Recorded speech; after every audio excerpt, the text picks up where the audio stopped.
starting out, Sean, you are playing at least your character. Going to introduce your character's name, and you're in the Emerald City. I will be playing Franklin Clay, Okay. a resident now of the Emerald City for about a year, I believe. About a year? 2 years. 2 years now. Arrived in Oz in 1902 via dust storm with his horse Odysseus. Oh, yeah. My good old trusty friend. Saved a girl from a Khalida in the northern Gilligan country on his arrival. Became a local folk hero. And with your background in investigative investigation for police work. Lawman. Was that? The Lawman. Lawman. The Scarecrow recognized your ability to bring law to Oz and made you the first official police force member of Oz, of the Emerald City, which is also basically all of Oz. So your jurisdiction is everyone.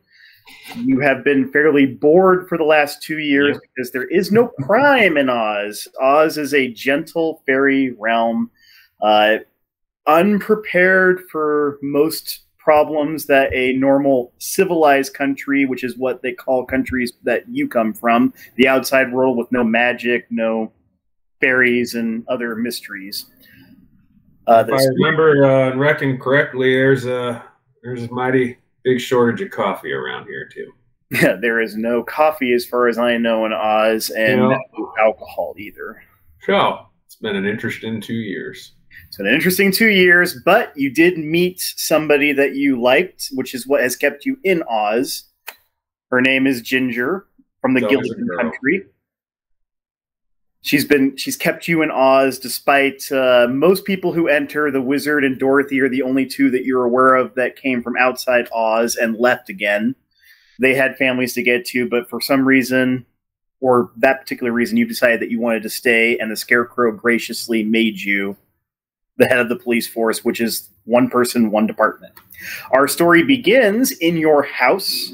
You are sawing Z's away inside your round house on Pumpkin Place at the eastern edge of the Emerald City, inside the walls of the main city proper. You live next to the jail, which has never been used before, and you're aware of that fact. Nobody's ever been to jail in Oz. As you sleep, you feel the ground shake a little bit, and you hear, "Clayton, wake up, my little strawberry." You feel it shake a little more. What? What? I'm awake. Wake up and come out and talk to me. Do I recognize the voice? You do. My little strawberry is your house's term for you. Great. The house calls you this because when you enter, it tastes like a strawberry because the house can taste you as you enter. I have news for you. Come out and have a word with me. Let me put on my shoes and. Okay. You have a very fine outfit that was provided to you by the Emerald City.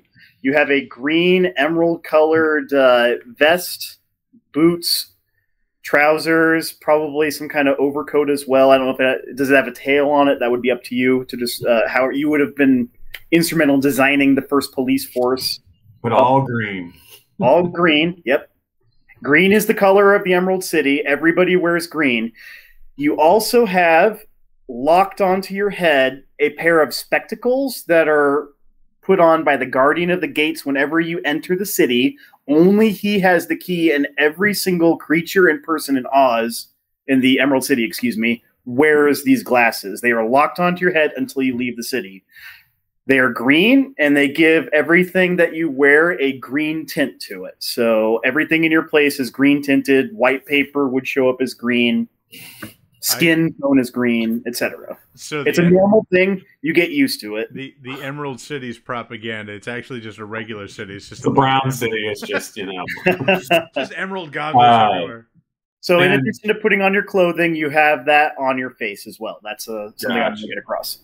And the house's name? The house doesn't have a name. It's just your house.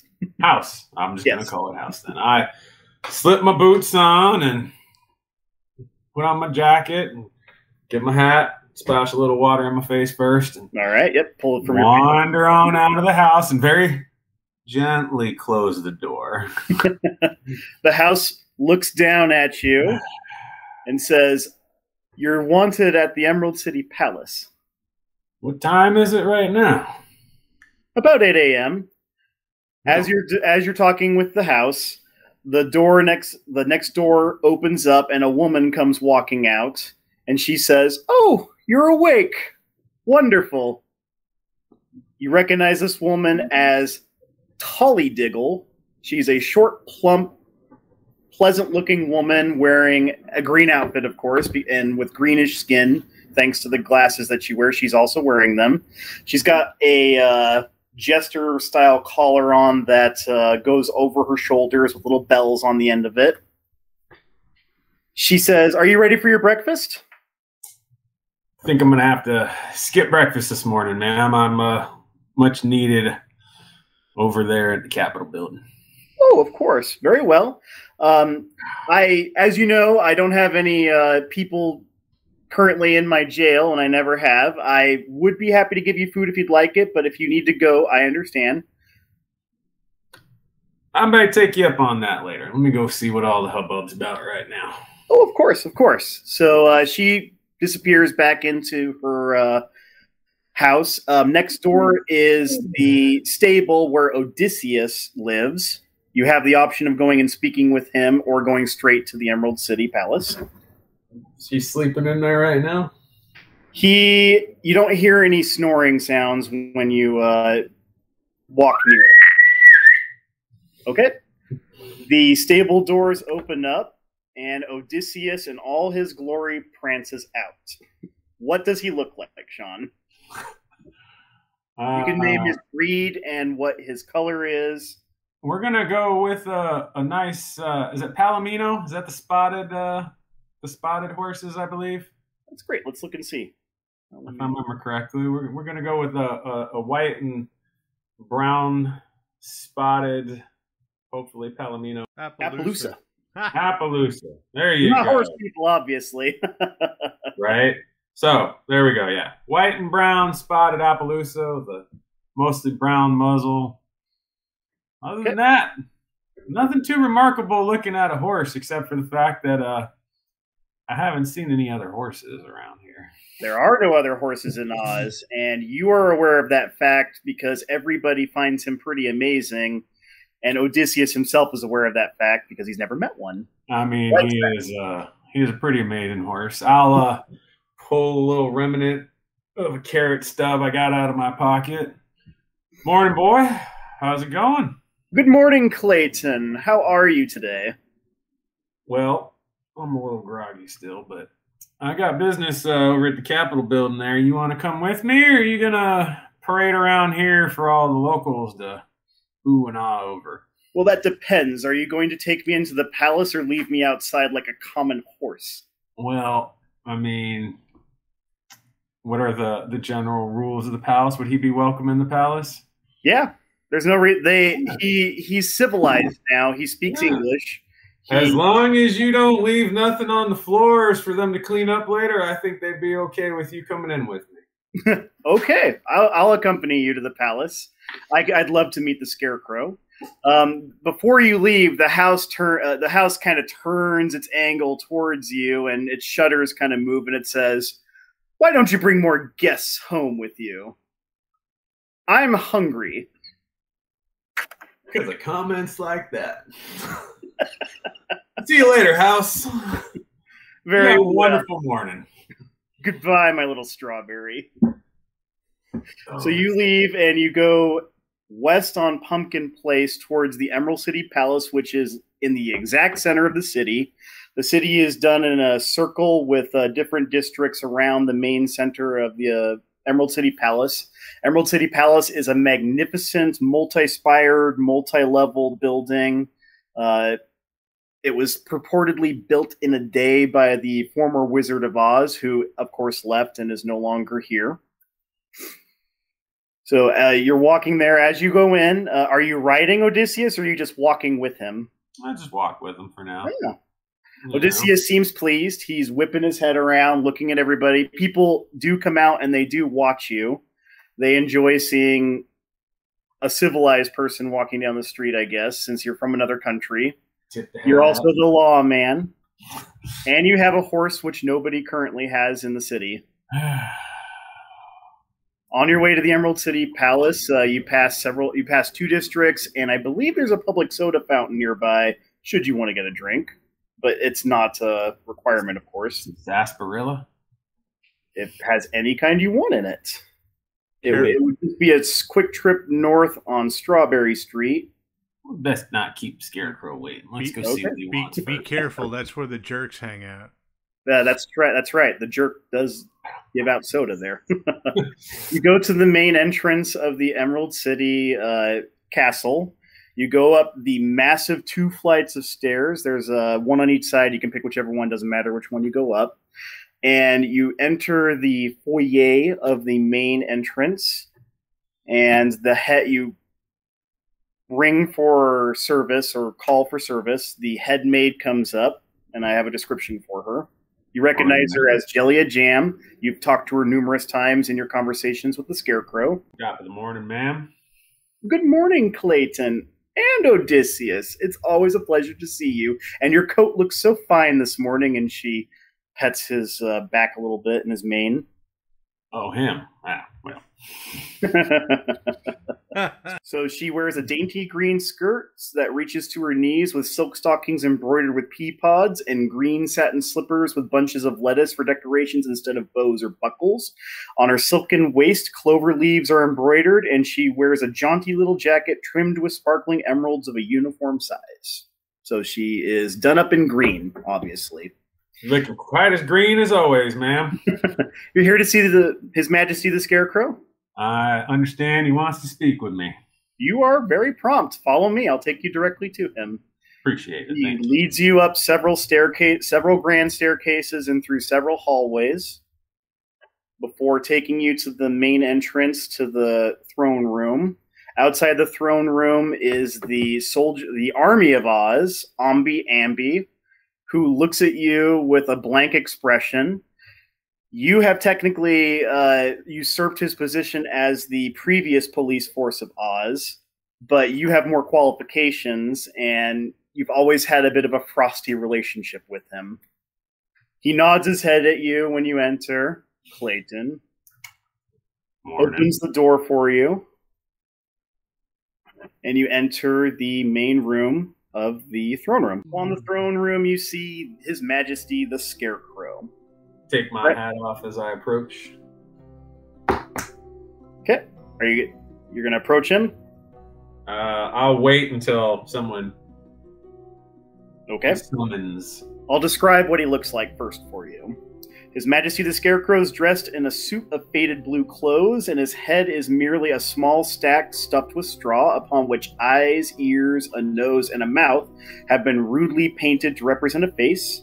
The clothes are stuffed with straw, and that's so unevenly or carelessly that they look like they're more bumpy than necessary. Upon his hands are gloves with long fingers, and these were padded with cotton. Wisps of straw stick out from the monarch's coat and also from his neck and boot tops. Upon his head he wore a heavy golden crown set thick with sparkling jewels, and the weight of his crown caused his brow to sag in wrinkles, giving him a thoughtful expression upon his head. Indeed, the crown alone betokened majesty, and all else the Scarecrow King was but a simple scarecrow, flimsy, awkward, and unsubstantial. So that is what you see as you enter. He stands up and he says, Clayton, come in a very informal, familiar manner, as somebody you've spoken to before. And welcome you to come forward. Your Highness. Welcome. Did you rest well? I was. Was awoken a little bit abruptly, but I understood you needed to speak to me, so I headed on over here. You were very prompt. The situation is dire. There have been reports coming from the eastern Munchkin country that the talking animals are losing their ability to speak and becoming wild. Look at Odysseus. Odysseus looks at you in amazement and comments, "That sounds awful. To have the ability to be intelligent and speak and then have it ripped away from you suddenly." He tosses his head back and snorts in disgust, stamping his foot. I can only imagine that would be causing some hubbub. This is a lot more dire than when the soda fountain was suddenly dry for a day. Yes, that was quite the crisis, but you did handle it very well, as in your official capacity as the police force of Oz. I'm here to assist in any way that I can. You're too kind. I would like to dispatch you eastern on the Yellow Brick Road. This would be the same path that I once took with Dorothy west to get to the Emerald City. It will take a week or two of travel, depending on how much trouble you come across on the way there. I will outfit you with provisions on your way. I want you to get to the bottom of why the animals are losing their ability to speak and see if you can solve what's causing it. You have any leads, any people of interest I can speak with in the area that might have some information? Is there anything to go off of aside from the happenstance? We know that it's happening somewhere outside a Munchkin village in the east, not too far from the Yellow Brick Road. If you continue walking across it, you should be able to ask some of the local Munchkins exactly where the issue is located. It was told to us by it was a message from the King of the Beasts through a bird as the fastest way to give us the message without somebody riding over land during the day. So you're the first person to hear of it. All right. Well, this must be dire indeed then. I'll go get my things and clear my oh-so-busy schedule and head on out. Oz, the Emerald City thanks you for your service, of course. I would like to extend to you some provisions that I have no need for, as I do not eat or drink. Recently, the King of Ev, King of Voldo, sent us some seedlings from across the Deadly Desert. We planted the seeds in the back, and it grew into 2 trees. If you go into the back, if you follow Jellia Jam, you can pick 2 of the items off of each one so that you have some food provisions on the way. In addition, he snaps his gloved fingers, which shouldn't make a snapping sound because they're cloth, but they do, because magic. And the soldier with the green whiskers, Ambi comes up. He's very tall he does have a gun, and it does have flowers at the top of it. He comes walking up to you, and he extends his hand out, and he's got a green whistle in it. When you enter the poppy field near the Yellow Brick Road, blow this whistle, and you can cross it safely. My friend the Tinwood Man is owed a favor for services rendered, and our friends will help you get across it safely. Otherwise, without this whistle or another means of crossing, you would sleep until your death. Well, as lovely as a long slumber sounds, till I die might not be quite as long as I'd like. So I will remember to blow this whistle and go see what it is you're growing out in the backyard. To be sure. So he motions toward Jellia Jam. She gets ready to lead you out. He says, "I wish I could come with you, but the crown does weigh heavy on my head." And it literally slumps his sackcloth down farther and wrinkles his eyes so you can't see them, and he has to pat himself back into shape. Not at all, Your Highness. It's the least I can do for you letting me stick around for so long. He waves you off. And I'll make haste. Jellia Jam leads you down more staircases out towards the back, which has 2 giant trees growing in the back. They have lots of paper napkins in place of all the leaves. The branches are bent down from how heavy the weights of these little boxes are all along the trees. The trees bear whatever these are year-round, as you can see, because there are several in different places that are small and green, and there are other ones that are bigger. On the left tree, you see brown boxes with the words lunch in raised lettering on the boxes. On the right tree, you see dinner pails like old coal miner dinner pails are growing on the trees. They are in various shades of green, brown, and the biggest and heaviest with the lowest stooping branches are gleaming silver to indicate they're probably ripe. Jellia Jam looks and she says, "The King of Ev was very generous in giving us the seeds for these. They've finished growing. His Majesty has deemed that you should have 2 of each. So go ahead and pick 2 dinner pails and 2 lunch pails, and we can outfit them on Odysseus for your journey." Well, I guess take those 2 over there and those 2 over there. Never. Last time I picked my lunch off a tree, it was an apple. A couple servants come out and they pick up the 2 of each that you have. They wrap some cords around them and they put them on Odysseus's back. So he's got 1 on each side. I'm gonna call him Odie for short. Huh? I'm gonna call him Odie for short. Odie. I like it. I like it. All right. Well, he says, "Well, if I have to carry these, I hope I get a portion." You know, you're gonna eat half of it anyway. Well, so long as we understand each other. Yeah. So with that, you have your whistle to get through the poppy field, and you have your dinner and lunch pails for the journey. You can head back to your house if you want and have breakfast, or you can gather any other items you need back at the house. I think swing by the house and ask if I can have that breakfast packed for the road, and grab my probably really well-oiled and almost never used in the last few years accessories that are in a lockbox in my room. Okay. Just check all my gear and load up and put a saddle on Odysseus. And so as you go back, you enter your house to get your items. Your house goes, strawberry as you enter, as it's tasting strawberry as you enter. Molly Diggle hears you getting ready, and she comes out with a food tray. And on the food tray is an omelet, a cup of tea, an apple, oat cakes, and some bacon slices, which you are not quite sure how she got, but they're available. Presumably a talking pig would have to give it up, but sometimes we're going to ignore that.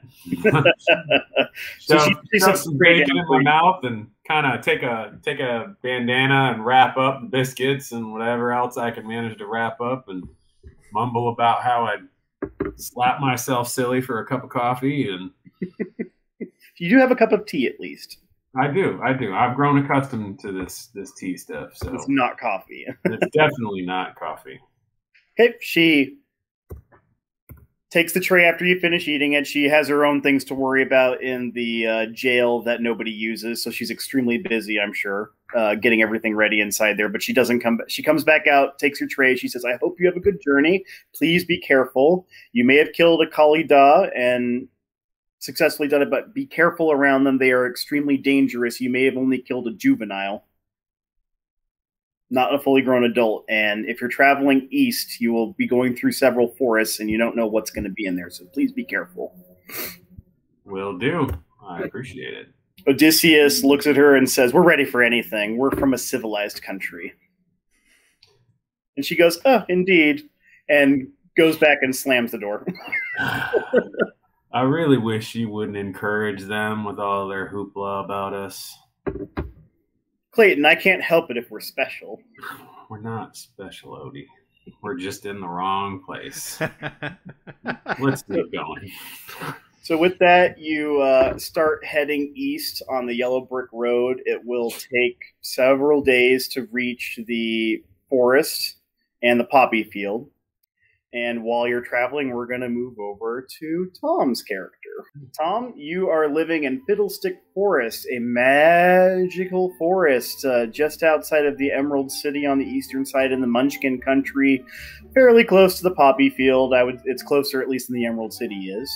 You are the local king of the animals in your animal forest, as a giant bear that is probably the size of an actual horse itself. You're a very large creature. You have a little crown on your head that somehow stays on your head no matter what angle you move around at because it's magic. And all little creatures of Oz that are kings or queens have a little crown on their head. You wake up in the morning. It is a beautiful, perfect day because there is no winter in Oz. It very rarely ever rains unless somebody actually needs it to. They can make it rain. You have a stash of honeycomb in the corner that nobody dares touch. In addition, you have your own bread or cream puff tree in the back that you can pull some cream puffs from. And you, for like lore purposes, you have been alive for probably hundreds of years. You haven't eaten meat in a very, very, very long time because it's rude to eat your friends and your subjects in your small forest, and they all are sentient and they can all speak just like you. And you have your wife. Well, you have one bear cub also that lives with you. They are your family. They've been with you for years. Your forest is a magical forest. It has trees that come alive at night on Sundays, and what was the other day that it did it? Sundays and full moons. On Sundays and full moons, the trees play music. It's very gentle and quiet and very relaxing. Sometimes you have visitors coming to your forest just to see that wonderful sight. You wake up in the morning ready to eat breakfast. And as you're getting everything ready and talking to your wife and your cub, your local, your attendant shows up. It is a badger. He comes rushing up to you and says, Your Majesty, we have an issue that needs your attention immediately. But I haven't even had breakfast yet. Well, you must hurry, and you must come quickly after you finish your breakfast. There's been an incident. An incident? He looks very concerned, but he has a tendency to blow things out of proportion, so you're not too concerned about hitting him up immediately and figuring out what the problem is. Oh, all right. I suppose breakfast can wait. Perhaps we'll stop by and visit the Queen and get some fresh honey. As your Majesty wishes, if we have time for that, of course. I have to check the schedule. He looks down at a patch of dirt that he's been drawing in and checking things off on. It doesn't actually have any words written, but it seems to have symbols. The top one looks like a beast, and he's got a check mark next to it. You see him put a little honey mark at the bottom down there with a little question mark, even though he can't read or write. Well, if you're done scribbling, lead the way. He takes you out of your cave. He takes you out to the nearby clearing where all the animals are starting to gather. You see an aggrieved looking raccoon and a porcupine sitting and patiently waiting. You take your custom spot on a large flat rock where you hold court essentially, and you sit down, and the badger looks at you and says, Is your Majesty ready to hear the dispute? I just kind of yawn and Sleepy bear. Okay. So the raccoon is the first to pipe up. He says, I have a berry bush farther that way over there. He kind of takes his little articulated claws and points off in that direction. And it grows enough berries to sustain me and several other forest creatures throughout the day. I have been letting the porcupine, and he side-eyes the porcupine next to him, use it, but he started to use his quills to gather more berries throughout the day than it can grow back, leaving me and my friends hungry. And I want you to tell him to stop doing it. So that is the raccoon side of the story. The badger says, Is that everything? And the raccoon says, Well, what else does there need to be? He's stealing my berries. They're mine. I don't even have to give it to him. So the badger turns to the porcupine, who has been quiet and hasn't been saying anything, and says, Okay, what is your side of this dispute? And he says, Oh, thank you, Your Majesty. Thank you for listening to us. I know you're very busy. The porcupine shakes off an extra berry that's on the back, and it kind of lands near the raccoon, and the raccoon snatches it up in his little hands and starts eating it. He says, Well, I have been taking berries from the bottom of the bush, and I'm only doing that because the raccoon is able to climb the tree and gather the berries from the top. I think that it's fair that the berries at the bottom of the tree should go towards those of us that are stuck on the ground versus the ones that can climb, and he gestures over with his head at the raccoon, or the monkeys, he looks at the monkeys in the corner, or the birds, and he gestures towards the crows. They're all able to get up and above, but the rest of us on the ground, like the deer, are not, and the porcupines, are not able to get it. So I think that you should find it in favor of me and see to it that he can stick to his berries at the top and let me gather the berries below. The badger says, okay. These are the two sides of the issue. You have to make a decision. Do you want to side with the badger or with the raccoon, who actually owns the bush somehow? I'm gonna kind of just look, and I'll look over at the raccoon. Raccoon, is this true? There are more berries at the top of the tree? Yes, Your Majesty. The berries do climb very high up into the canopy of the trees. And you're able to go and reach them? Yes, as well as my family and Kit's, but that's not what's important. It's my bush. But you gave him permission to use your bush, and it seems there's enough berries for everyone that needs or wants berries. Yes, Your Majesty. There are, I suppose. He grumbles a little bit and sees that it's probably not going to go his way. Other than the fact that you claim ownership, is there any particular reason that you don't want the porcupines eating from your bush? No, I wouldn't mind being able to eat more if they were mine. That's all. It's a pretty weak argument, even to you. It sounds to me as though you and your family and friends have enough berries that you can reach that are well out of the reach of those who can't climb. If this is the case, then I would think that it would be very neighborly and good if you were to continue sharing, and you can take the berries off the top of the tree, and the poor creatures that can't climb will take the berries off the bottom. And perhaps in the future, when you need help from your friends, they would be more inclined to assist you. I suppose you're right, Your Majesty. I will not stop them from gathering the berries they need at the lower levels. The porcupine does have a tendency to share with the others around him, I suppose. The porcupine does nod his head. I do give it to the local ones on the ground that are not able to go above. They pick it right off my quills in the back. That is good. Okay. So the badger says, very well, very well. This issue has been resolved. You may leave. And they both disappear. As they're leaving, a quick brown fox comes running up into the middle of the circle. Your Majesty, badger, your badgerness, I have news. The emissary of the king of the beasts is coming to our forest. I just heard word from some birds nearby.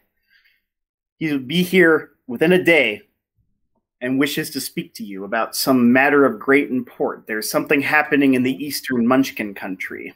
Oh. We should prepare a feast. We can do that. The badger looks excited. He says, well, I will go speak with the queen of the bees. We'll get some of the beavers to gather up some fresh water in wooden... Badger. You are full of great ideas, but I will go and speak with the queen of the bees.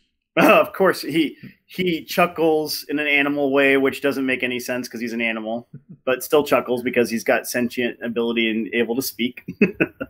Of course, Your Majesty, if you wish to speak to her, of course, I will not interfere. Of course I do. I still have not had breakfast. Very well. So, all right, you're going to head towards the Queen of the Bees next to go talk. Mm-hmm. As you're going, get up. The fox comes running up next to you and says, "Your Majesty, I know where you can get some meat." This is extremely intriguing because you have not had meat and you don't know how long. It could be anywhere from a year to 100 years. It is very rare that you get to eat meat. Usually some terrible accident has happened to a creature in the woods and they have perished. And it's very rare in the land of Oz that a creature meets a terrible end. But you, as the king, get to eat the remains. Also, it keeps the forest clean, which is very important to these animals, keeping your forest clean. You're doing a service, essentially, while also enjoying meat.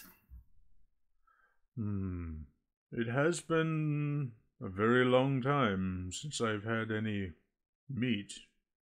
Oh, follow me, Your Majesty. I'll show you where it is. And he starts running off towards the edge of the forest, towards the yellow brick road, which is towards the north of you. Also closer to the poppy field, but not close enough to actually be... It's on the other side of the road, right? The what? The poppy fields are on the opposite side of the yellow brick road, so... So you're in Fiddlestick Forest right here, for example. I'm just using my hands because I have that. And then east... Opposable thumbs are great. Yeah, I know. And then east is the poppy field, and road... The road is above you on the north, and the poppy field goes through the road. All right, so we're both on the same side. Correct, yeah. Okay. So he says, "Shall I show you where it is?" I thought he just went running off. He did, but he stopped and turned back to you. Do we have time to go and speak to the bees? Oh, very well, Your Majesty, very well. Perhaps you can get some honey to flavor your meat with. Yes. That is the plan? Okay. So he follows you then towards the Queen of the Bees. It is a massive it's a field, and in the field there are small trees with little beehives attached to them. They are at a level below that you, your cub, and your wife are able to reach at. As you get there, you do see that your mate and the cub are there already, currently digging into a hive. It is opened up and the bees are swarming off a safe distance away while they eat honey. As you approach, the Queen of the Bees comes flying up. She's pretty large size comparatively. It's a fairy land, and you're used to it. It's unusual to us as humans from a civilized country. Quotation marks. She's about 6 inches long, 6 inches big, I'd say. She also has like a little crown on her head, a little wooden or honeycomb crown. If you're freaked out by bugs, they're pretty big. But she's not going to hurt you because she's friendly. She comes buzzing up and she says, "Good morning, Your Majesty." It's the mother of murder hornets right here. But she looks really friendly. Like she has big bright eyes and a big smile on her face somehow. "Good morning, Queen. How does the production go? Are your drones working well?" Absolutely. We have a wonderful taste of poppy honey available for you today. Poppy honey? Yes, we recently went farther afield than we're used to and harvested some of the poppy honey. I assure you it won't put you to sleep. Oh, a good meal has a tendency to do that even without poppies. She buzzes over to one of the other hives and she says something to them in bee language, which you don't actually speak. You speak Ozish, as all Oz creatures do as well. And the hive empties out, and she gestures with one of her many arms that you can go to the hive and you can get yourself some food. I lumber on over and go to town. All right, you rip into the hive, which is fine because they don't mind building a new one for you because you all live peacefully and coexist happily in the forest together. The honey is actually a deep red color as a result of the scarlet hue of the poppies. As you're eating, the fox is sitting in the side and its tail is thumping back and forth on the ground and it says, "Are you done yet? Are you done yet, Your Majesty? We don't want the meat to go rancid." I think we have some time. Very well, very well. He sits and his tail kind of moves a little less back and forth, like he's trying not to lose his patience with you. All right, I'm gonna eat my fill without.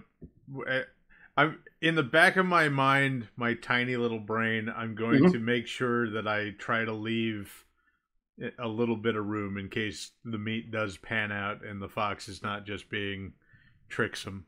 Okay, got it. Love it. So after you finish, he says, "Finally, come with me. I'll take you. I'll take you." He gestures off into the same area towards the north of the road. I'm going to call over like Bear Growl for my cub. All right. Oh, I like that. And I'm going to be like, "Come here." He says, "Hi, Papa. Hello. What do you need me for?" We are going to go to a special adventure.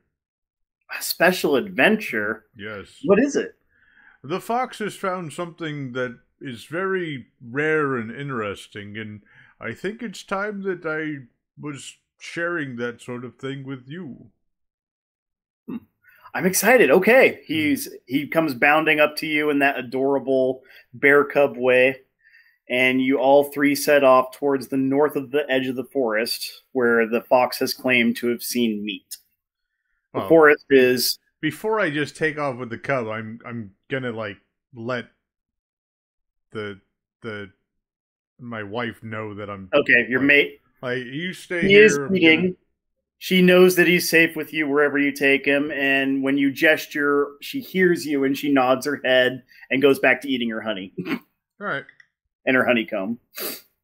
Honeycomb's big. Yeah. Woo. So you guys are heading off towards the north of the forest. Yep. The forest. This is a good time to describe the forest. In the Munchkin country, the predominant color is blue.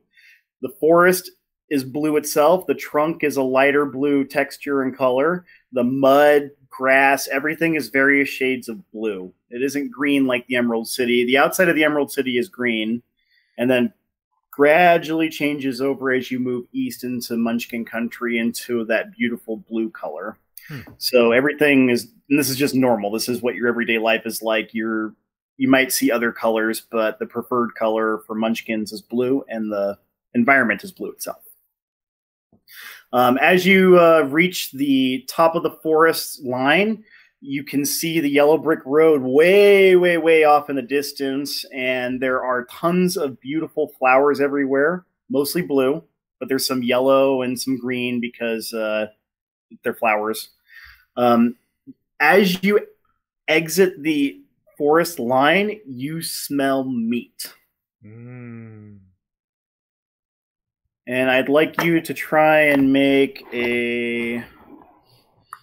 Don't say intelligence. Don't say intelligence. No, not intelligence. We're trying to do something for... Bear hungry. Yeah. Survival, athletics, animal handling. What would be one for trying to resist your primal urges? Constitution? Wisdom? Wisdom? This is one of the things about D&D that you have to probably be a wisdom save, I would think. Okay. Yeah. Go ahead and make a wisdom save then to try and overpower your urges to immediately run to the meat that you have not had in so long. Right. It's going to be 30. Here we go. Oh, God. I rolled a 2. Whew. Did you really roll a 2? I really, really rolled a 2. At least it wasn't a 1. At least it wasn't a 1. Your poor bear cub would have been seeing. Oh my God, that would have been the worst. The first roll of this entire campaign's a 1. That wouldn't have boded well. It's a 2. There's very slim chances that it's going to go anywhere but up from here. So anybody who doesn't is listening and doesn't know what rolling a 1 is, it's the worst thing that can possibly happen and the worst possible outcome. But you rolled a 2, so it's not quite that bad. It's just mostly that bad. He's only mostly dead. Oh. You forget your cub, you forget the fox, you forget every ounce of your caution at the smell of red, delicious meat or venison or whatever it is. You don't care. You go bounding towards it. And a short distance away from the forest edge, in a big pile of flowers, you see a rabbit bit through the neck and bloody and sitting and waiting for you to eat. Oh, no. I'd like you to make an intelligence check. Oh, jeez. Saving throw. An intelligence... Just Just an intelligence check? Savings throw. Oh. Well, intelligence check, yeah. Whatever. Oh, my goodness. So... You get a 20. Let's put it this way. So my wisdom's okay. It's an 11. My intelligence is a 4. I just rolled an 18. I got 15. All right, excellent. Yeah, you got a minus on your intelligence rolls. I have a -3 on my intelligence rolls. Nice. So Yeah. as you lumber forward, Not a something smart stops bear. you, and you realize this is a little too convenient, and you want to maybe investigate the area a little closer. You have clamped down on your urges. For the most part, you're still salivating horribly, and your bear cub is way behind with the fox going, Papa, what about me? As you lumbered ahead. But you stopped yourself just in time as you're investigating the area around you. I'm going to look back over my shoulder and like huff out a weight here, kind of, and then I'm gonna start like I guess I'm sniffing, like I'm sniffing my way around, like I'm not using visual cues. I do have, as a bear, I have keen smell. Okay. Which what does that give you? Advantage on wisdom checks that rely on, or on perception checks that rely on smell. Okay. Go ahead and make a perception check then with advantage. All right. Let me... Perception... Right here. All right. So first roll is a... First roll's a 13... second roll's an 8. So 13. 13? Okay, let me see what we got here for that. Okay. You don't make the smell check, unfortunately. You smell flowers. They're kind of overpowering your scent. But walking around it, it looks like some of the flowers have been trampled. And you're a little more wary of what's going on. You don't smell anything out of the ordinary, but it just feels wrong to you. The fox says... from the back, without coming closer, and you're the bear cub, like, aren't you going to eat it? Fox, come here. The fox comes walking up to you warily. I'm going to stand up to my full, and I'm going to look around, and I'm going to look at the fox and be like, look around and tell me if you find anything unusual. This does not feel right. Okay, so the fox looks around. Let me... I figure he's craftier than I am, so he might have some... Right. Oh my god. Okay, I just made a roll, and I got a 5. So. Oh, jeez. The fox looks around, and he says, it looks all right to me. I think... Do you want me to take a look at it? The fox says that? Yes. I thought I just asked him to take a look at it. Or do you want me to go up and try for it? No. If there is danger, I will deal with it. Okay. So as you're both discussing this, way off in the distance, a figure is sighted on the yellow brick road coming east. Okay. So I see it? What does it look like? You see it. The fox doesn't see it because he's pointing towards you, and the facing towards, cub is facing you also. Okay. I'm still up on my, I'm up on 2s, so I'm tall, really. Yes. Okay, tall. You're very visible then. Sean, have Clayton... Oh, God, I'm going to get framed for murder. Let's see. I don't know if I have handcuffs that big. How about a perception check? It's going to be pretty easy to make, though, because you got a giant bear standing up way far ahead of you. It's rabbit side. You said a perception check? Yes, please. I'm not going down for rabbit side, man. 18. Oh, yeah. Way off in the distance over the rolling hills on the yellow brick road as you're traveling, you see a giant bear on his hind legs looking down at you. With that kind of roll, you probably can see the little tiny crown on the top of my head, too. I'm gonna pull out my...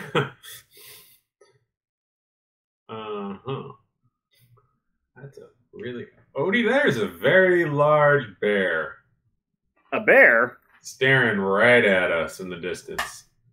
But it's not a Khalida, as he kind of looks back at you. What is it? No, sir, it's not. That's definitely a very big bear with, I reckon that's a crown on top of its head. A little tiny cute crown. A crown? Yeah. Who ever heard of a creature with a crown on its head? Well, I mean, Scarecrow has a crown. Yes. Maybe this is the King of Beasts they were talking about. Oh. Well, let's go talk to him. He starts galloping as fast as he can towards Let's go say hi. He starts, he just starts charging at me? Yep. Odysseus is carrying Clayton as fast as he can. And my cub's right here with me?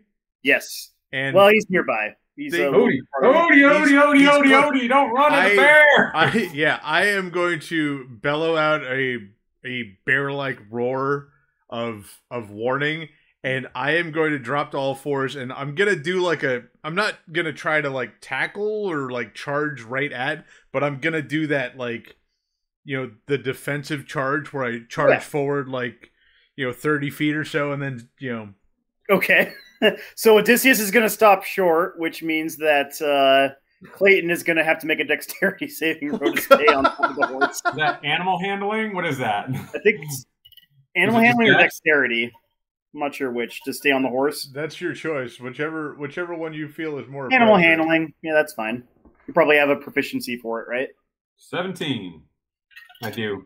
So you are pitched forward violently on the horse, but you don't fall off, and you manage to maintain your grip as he slides to a halt on the yellow brick road, clomping all the way. Odysseus said, distance away, decent still here? You got a pretty good distance, yeah. I'd say you're at, 60 feet or plus. Odie, if that bear doesn't remember how to speak and doesn't remember it's an intelligence being, that bear might try and eat us. I don't know that running straight at it's the best choice you could have made right there, buddy. I'm sure he's perfectly civilized. Let's try talking to him. Why don't we take this just a little bit slower here? Very well. Hello, bear! So, Tom, you are in your defensive position down below, ready to charge, or you did previously charge a little bit, you said, right? I charge forward like a 20 or 30 feet. Close the gap between yourself and the cub. Keep some distance, too. I put myself basically between the horse and rider and where my cub was at. Okay. With enough buffer that I can, and once I stopped, I'm gonna get back up on twos and do the bear the growl into the air and the roar, the bear roar. Okay, Odysseus steps backwards a little bit and starts to whinny a bit. He seems to have lost his speech at the moment. Easy. I'm gonna just to be safe, slip my rifle out and sit it on my lap. Okay. You have a beautiful rifle. It was inlaid with emeralds in the Emerald City. It's got a green handle. Oh, this ain't my rifle from back home, huh? They upgraded it a little bit for you. They made it pretty. Yeah. I reckon. Oh, I can see without green now, right? Yeah. Did they remove my glasses? They removed your glasses at the gate. I forgot about that, yeah. Everything's blue now. I'm not blue. Listen, Mr. Bear, I'm going to say it one more time. Howdy. I recommend if you can talk, you done talk right now. I'm just going to, once I hear that, I'm going to, and I got where I'm supposed to, yeah.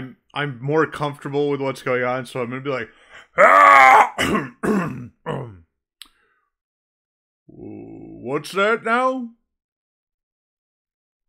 So at the sound of talking bear, Odysseus physically relaxes underneath you. You can feel his muscle strain go down a bit. He is much more relaxed now. See, all worked up for nothing. Well, he wouldn't have hit you first if he were charging directly at you. Fair statement. Definitely would have hit something, that's for sure. Well, let's hop off Odie and keep the rifle over my shoulder just to be safe, and slowly make my way towards him with my other hand up in the air. Okay, so you're showing that you're not a very big guy. No, Franklin's maybe about 5'8" on a good day with his boots on. Okay. Scruffy, dark gray, salt and pepper, blackish beard, wearing a I guess bright green dusty at this point in time because I just got taken for a ride. A derby, full coat and jacket, and got a nice shiny metal star pinned to his chest.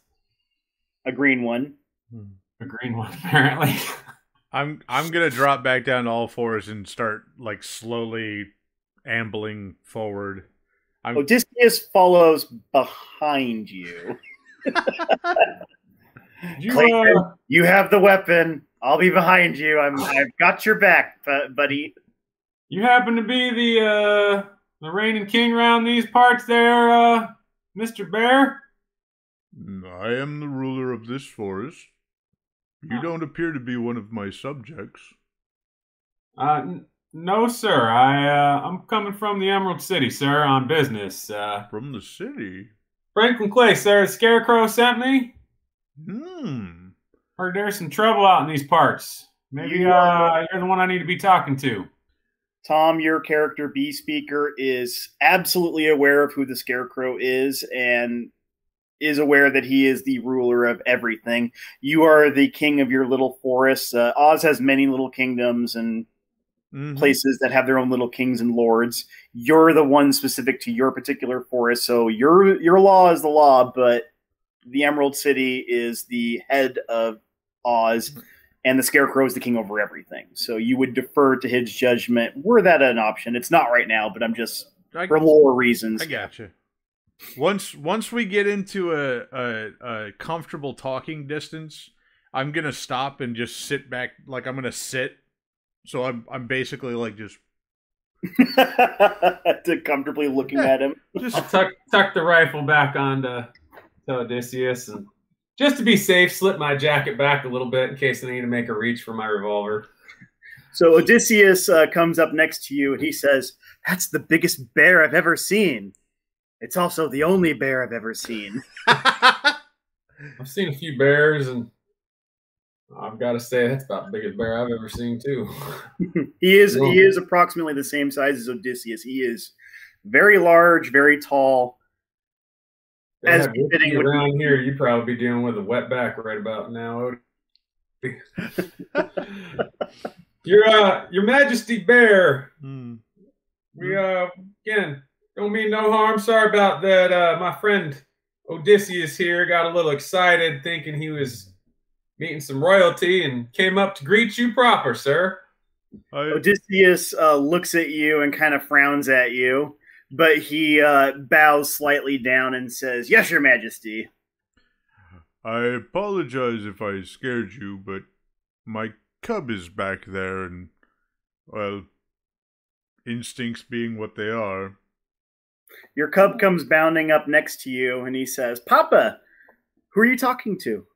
This is a man from the Emerald City. Scarecrow man? He's never seen a man before. When does he walk on all fours? A long time ago, youngin.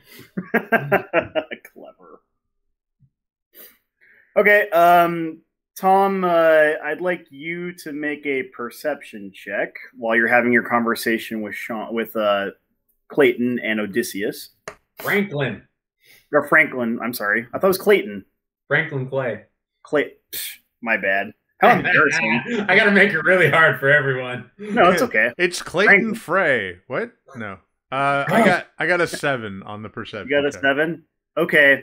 You don't notice anything out of the ordinary. Franklin, go ahead and make a perception roll while you're having your conversation. I rolled a 1. Oh, God. Good job. You don't notice anything. You're completely... I got a 5 with the 4 on it. You've got a giant bear completely taking up your entire field. I am not taking my eyes off of that thing. Okay, well, Noah and apparently Odysseus is a little focused on him too. He got an 8, so he didn't notice anything. Beautiful day we're having, ain't it, Your Highness?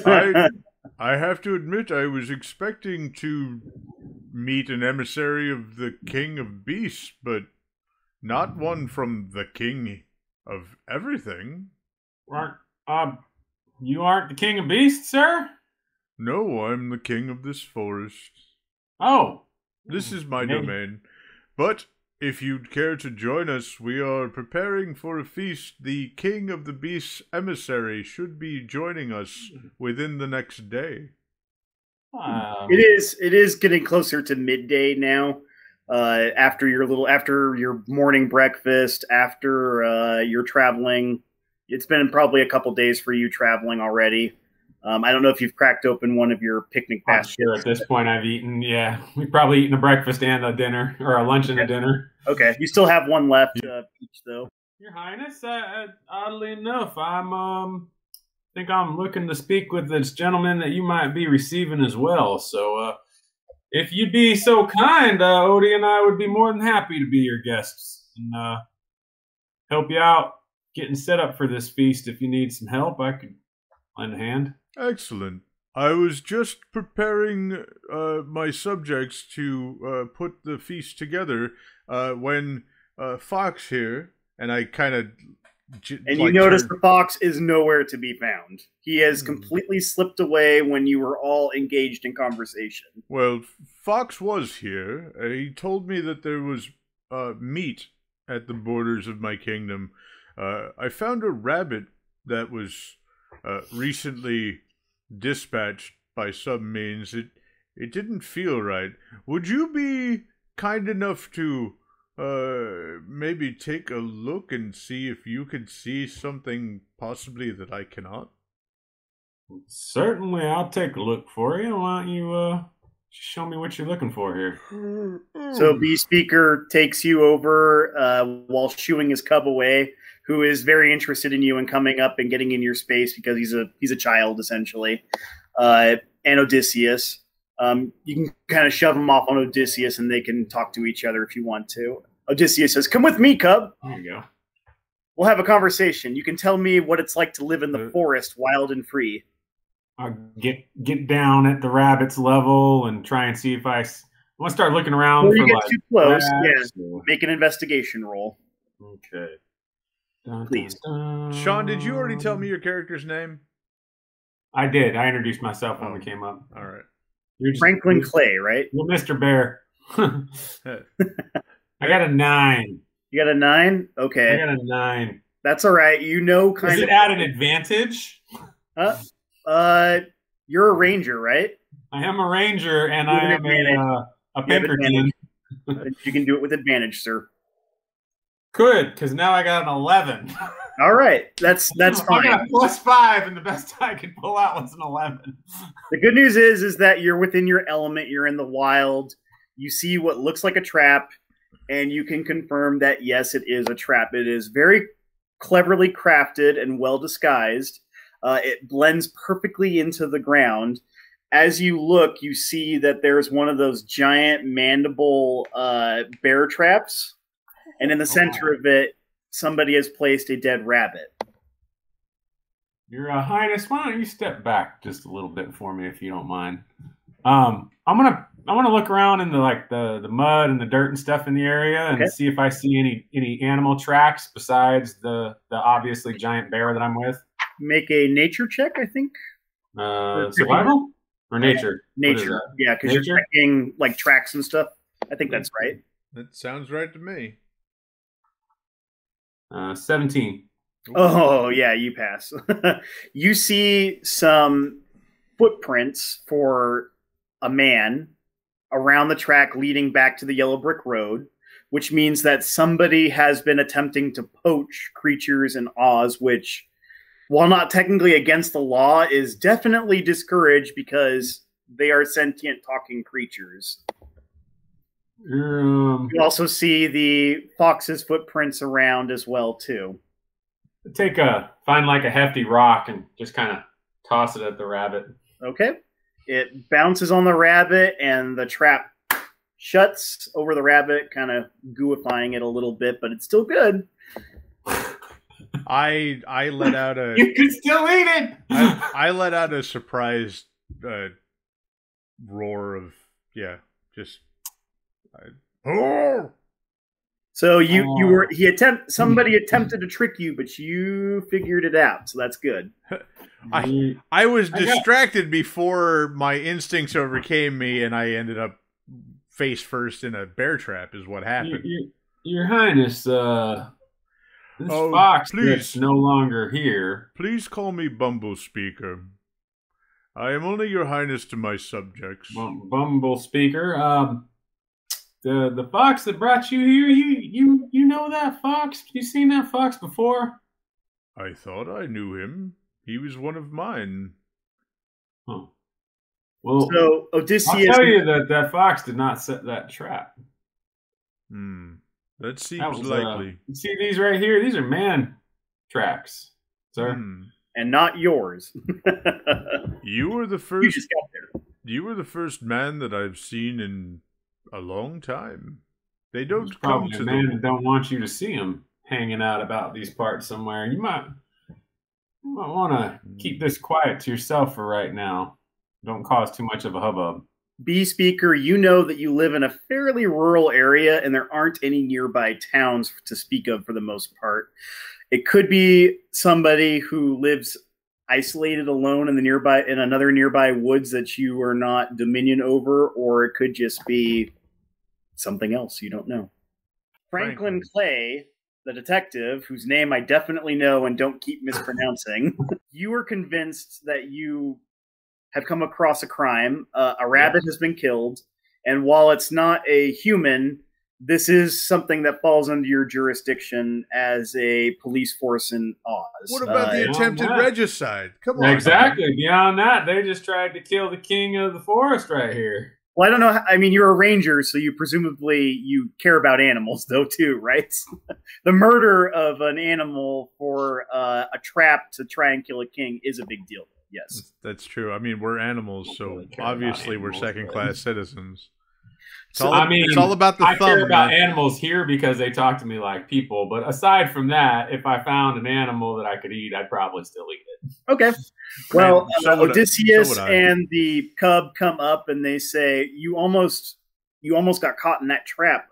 It's a good thing we came along, I suppose." It's very good. You have saved myself or my cub from, well, that. So Odysseus says, "You said something about a feast?" Yes. I hope you have fresh hay.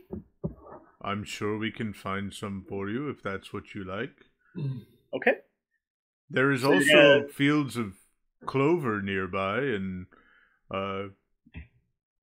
perhaps that would add some succulence to your meal. We have much preparation to do. Mr. Franklin Clay, you don't think that whoever did this is still nearby or in my kingdom, do you? The trail goes back to the yellow brick road, and unfortunately, trying to find footprints on a brick road is going to be, if not impossible, really difficult. I can't say for sure, Your Highness, but I can tell you in my experience, most people that would do something along these lines usually end up coming back to check on it at some point. So, you don't mind, I'm going to let you and Odie and them go on ahead, and I'll catch up to you just here in a minute or two. Okay, so Bee Speaker, the Cub, and Odysseus start heading off towards the edge of the forest to be led into the main area with the big flat rock where you would hold court. The cub is all excited and talking with Odysseus and ready to show him his treasures. I've decided the cub's name is Waxpaw. Waxpaw? That's adorable. I love it. So Waxpaw is leading Odysseus off and is happy to have somebody to talk to and have a friend. I am heading back. I'm going to go back to the bee field and make sure that my wife is okay. Okay. Because I'm not a very smart creature, but something could have happened to her while you were gone, and you're making sure she's after seeing that, I'm very I'm relieved that my cub is here and safe with me, but I don't know about my wife yet. There is a threat somewhere out there now that you're aware of, and is probably one of the first times in many years of your life that there's an actual legitimate threat, and you just became aware of it through the treachery, probably, of one of your own subject. Okay, so you do go back to the field, and you see her finish. She is finished up with her honey, and she is overseeing the feast and getting everything ready for the emissary of the king to come, the king of the beast to come in. Her name's Petalfur. Petalfur? I'm not going to remember that one. Like flower petal and fur. Petalfur. Petalfur. Okay, that's so sweet sounding. I'll send you the. Yeah, I'll send you the names so that you don't forget them. You can. Those are very clever. I like that.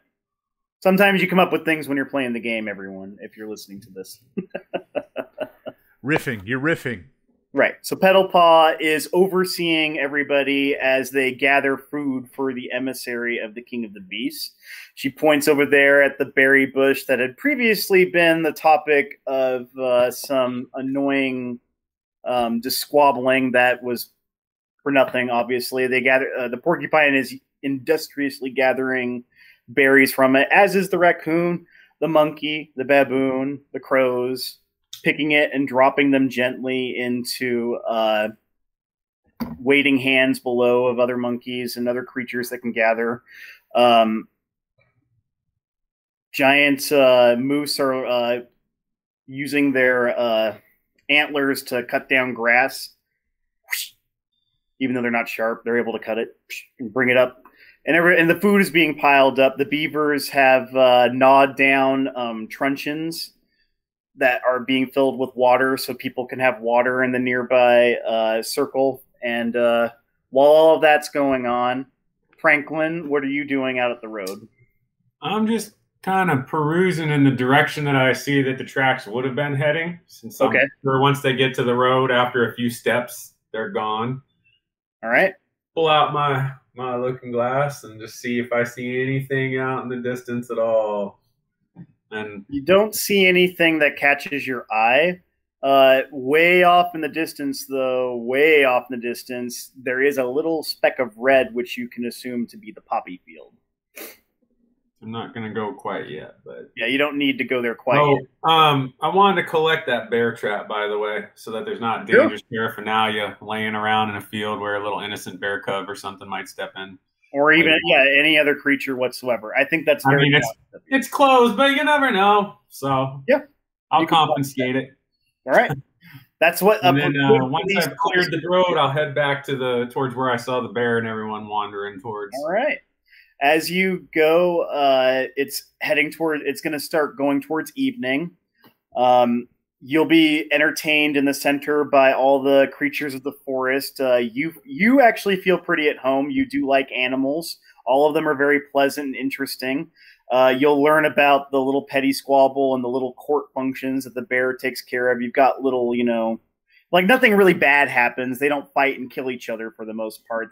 Everybody has enough food. Everybody works together to create a harmonious society in the woods.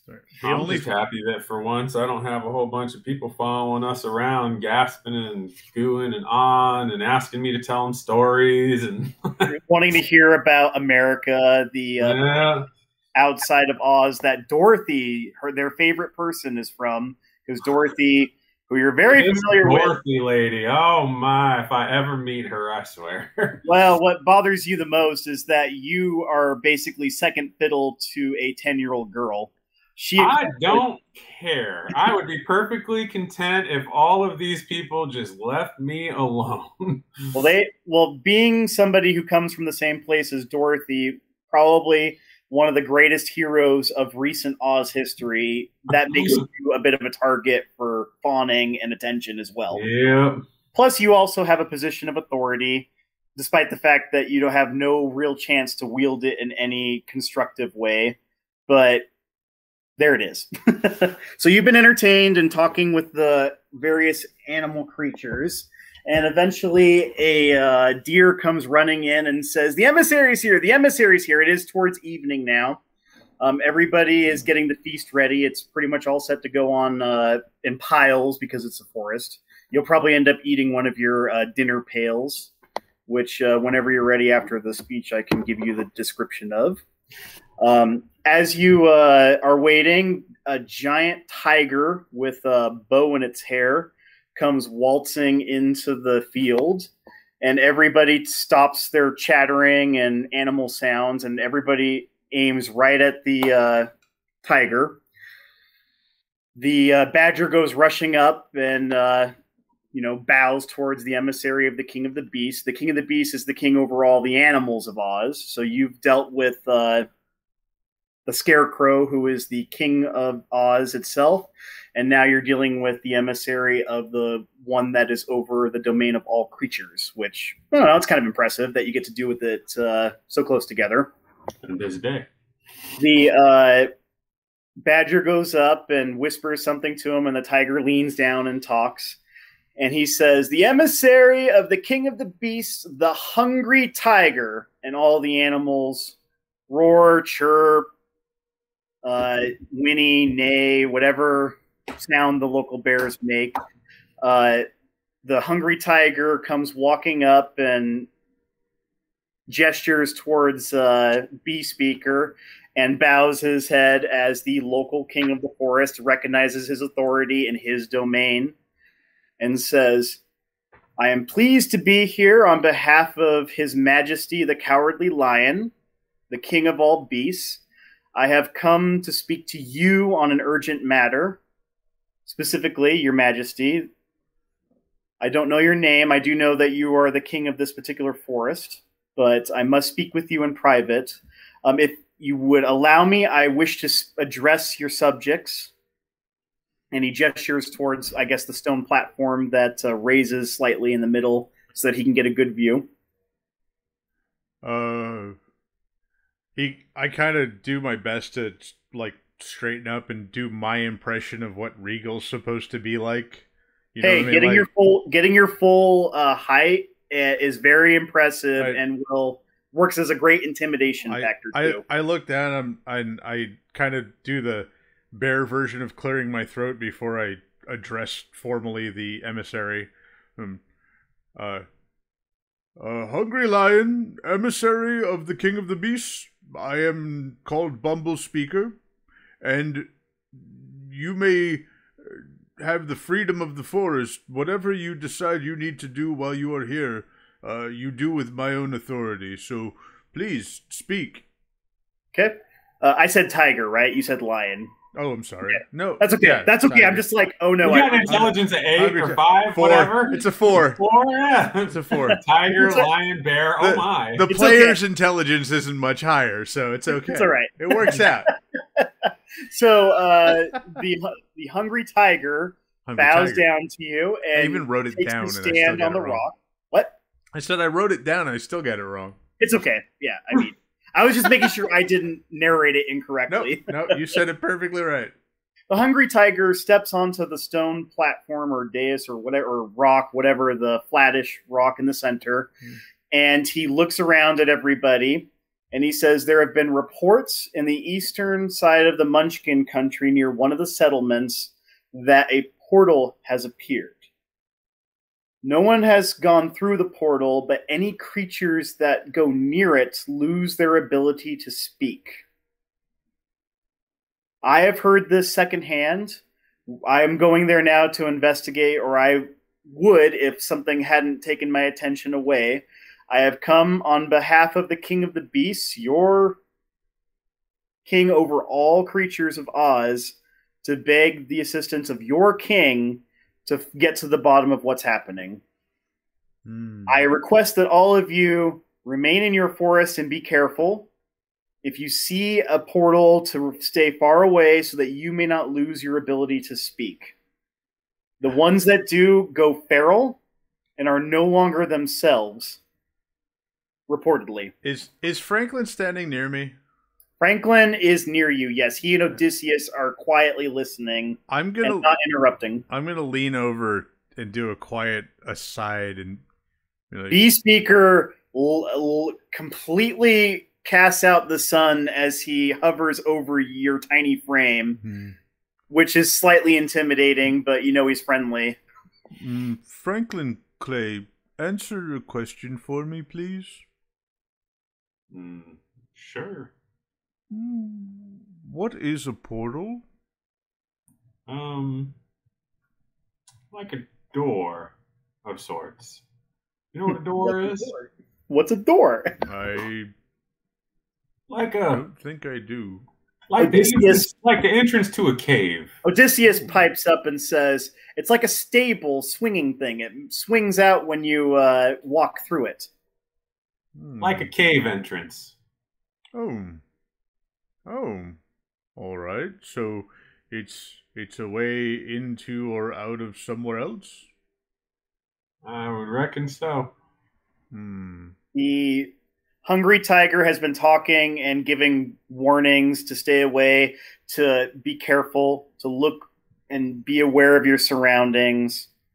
If you see something, say something to somebody. I'm going to lean back a little bit, put my hand on my lapel, and see if I can catch a little light on the badge. You're trying to get his attention? Yeah, glint it towards Hungry Tiger. Ting. Okay. Hang on 1 second. Let me do a perception roll. Oh. So as you reflect in the dying light, a little flash goes right over his eyeball that you can see, and you can see him look down at you as he's giving his conversation. He gets mad and rips your throat out. Finishes his statement, warning everybody in the forest to be careful and report any disturbances to the local authorities that are available, which there aren't really any in the forest, but let a higher person know. And with that, he says he will turn over. What? That siren's good timing. Oh, I'm sorry. You want me to close the door? No. I don't even hear one. They were talking about the cop. Like the cop, they're getting ready for the cop. The siren started. I was like, perfect. God, I gotta have my the police. That's the sound of the police. All right. So he finishes his conversation. The Cowardly Lion steps down and comes walking over to the king, and he says, "I turn it back over to you. I appreciate letting me speak to your people." The tiger. Hungry tiger. Hungry tiger. I get to mess it up, not you. He turns his face towards. He turns his giant face towards Clay, Franklin Clay, not Clayton, Franklin Clay, and he says, "You were trying to get my attention?" No. But since we're parlaying now, Hungry Tiger, sir. He yawns right in front of your face, and you see all his sharp teeth and his giant tongue. He sits back and he starts cleaning himself. He goes, "Yes, sir. The hungry. I am always hungry. The scarecrow, little fat babies." Well, the scarecrow seemed to think that I might need to come and check out what's going on out here too. He stops cleaning himself. He has a vested interest, as you know, a vested interest in the entire kingdom. I did have one little your speech. I completely agree with, and I think you're handling this the best way that could possibly be handled. However, I did have one little concern, Mr. Hungry Tiger. As a speaking, intelligent animal, maybe you investigating the portal is not the greatest of ideas, considering your obvious prowess and size. He turns to look at you. He says, I agree with you. I actually am being called away for something else. I have to go back to the emissary. I have to go back. Excuse me. He is the emissary. I have to go back to the king of the forest, the cowardly lion. We have another issue in another part of the country we are going to investigate in another forest. I actually was going to ask His Majesty Bee Speaker to accompany you, I suppose, to go investigate this. Well, you sent the bird, so they sent me. I am pleased that our messenger made it to the Emerald City so quickly. That was quite fast indeed. Your Highness here, I'd be happy to work with him. However, I share the same level of trepidation about getting too close to this here portal because I don't know if you've noticed, but he's a rather large specimen for a bear, and I'd rather not him turn feral, as you said, while I'm standing in his general. We were able to get reports from a distance. So long as you maintain your distance, you wouldn't lose your ability to speak. Big You won't lose yourself. How far of a distance would you say I need to keep Mr. King Bear here away from the portal? The birds were approximately 100 feet away. All right, so that's close. That's fairly close. So that's not too bad. Okay. Well, I mean, yeah, I guess I could go take a look for you, being of the human persuasion. You haven't heard any reports of any humans around here, have you? Humans? No, I haven't seen any on my travels. Oh, I'm just curious if I get too close to that portal, if I'm going to go feral. I don't think that would happen. There haven't been any reports of feral humans, only animals and creatures. Okay. He does that cat thing where he puts his paws out and cracks them out and yawns again, and he says, Your Majesty, what's this about a feast we're having? Oh. I am the hungry tiger, and I am hungry. Yes, of course. Badger, please, let the feast commence. Begin. Before you do that, he interrupts you. He says, You don't have any fat babies to eat, do you? No, I'm afraid we're fresh out. He sighs. He says, I suppose I wouldn't have the conscience to eat one anyway. Well, I shall try and eat what you have available. He falls to the feast with the rest of everybody else, and everybody starts eating. Franklin, are you going to eat your dinner pail? I'm fine eating. Is there fruit and stuff too, or is it like branches and fruits, berries? There's the bread. There's even some bread from a bread tree, which somehow grew in the forest, so you can have some bread and fruit. Then I'll dig into that, since I am a now 2-year-long vegetarian, apparently, aside from the occasional piece of bacon that I managed to pilfer. You've had surprisingly, vegetarian is the lay of the land in Oz. A lot of people eat nuts, fruits, breads, grains, and vegetables. So here for a good old cut of Texas Longhorn over an open fire, just a little bit. Odysseus hears that and says, "Well, it would have to be a speaking one here, of course." That is true. As you're all eating and falling to it, Bee Speaker, you recognize that it is Sunday, and it is the evening, and a show is about to begin. Before it starts, I'm going to go up to Franklin and Odysseus, and I'm going to invite them to join me on the flat rock. Okay. So that they can get a good view of the show. All right. So I'm gonna have my wife and cub come up there. Like, that's gonna be our like our a normal little watching the VIP booth. Right. That's the suite. There you go. Franklin, as you're eating your delicious food, which for being picked by dirty animals in the forest, is very dirty clean. Apes. They got monkeys. It's very clean, very delicious, and very filling. Tom, by the way, one more thing. You have a plan for him for sleeping as well, but we'll get to that when you get to it. take him to the large belly. In my belly. You'll take him to the large tree when it's available. Oh yes. So the large Beast tree comes up to you and Odysseus and the Hungry Tiger, and he gestures for all of you to go to the flat rock to have a seat. I'm gonna sit on the other side of the bear family from the tiger. Okay. All of you are sitting on the rock, and as the sun sets, ghostly faces appear on the trees around the forests in your area. They have gentle, like older faces. They look wise and smart and kind. They're branches that are normally up and blue and holding up the foliage. A couple of them come down. It's very slowly making creaking sounds as the forest comes alive. And they reach into their trunks and pull out violins. They put them up on their chins, and this is like happening on every tree that you can see in the circle around you, and they start to gently play eerie fairy music as the moon slowly rises. It's beautiful, it's haunting, it's very relaxing. It's not magic, like enchanted to like put you to sleep, but it kind of feels like it because it's so peaceful and gentle. You realize that they get to have this like all the time because they live here in the forest, but it is actually a complete treat for you, for Odysseus, who is just sitting on his haunches in complete dumbfounded amazement. The Hungry Tiger is sitting with his head over his paws in a very lazy cat manner, and the cub and Waxpaw and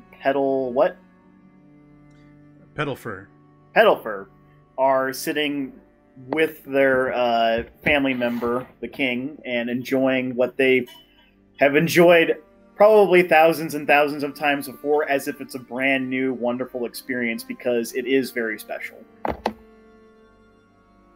The scent of poppies comes with in as well too from the east. It's the Cantina song from Mos Eisley.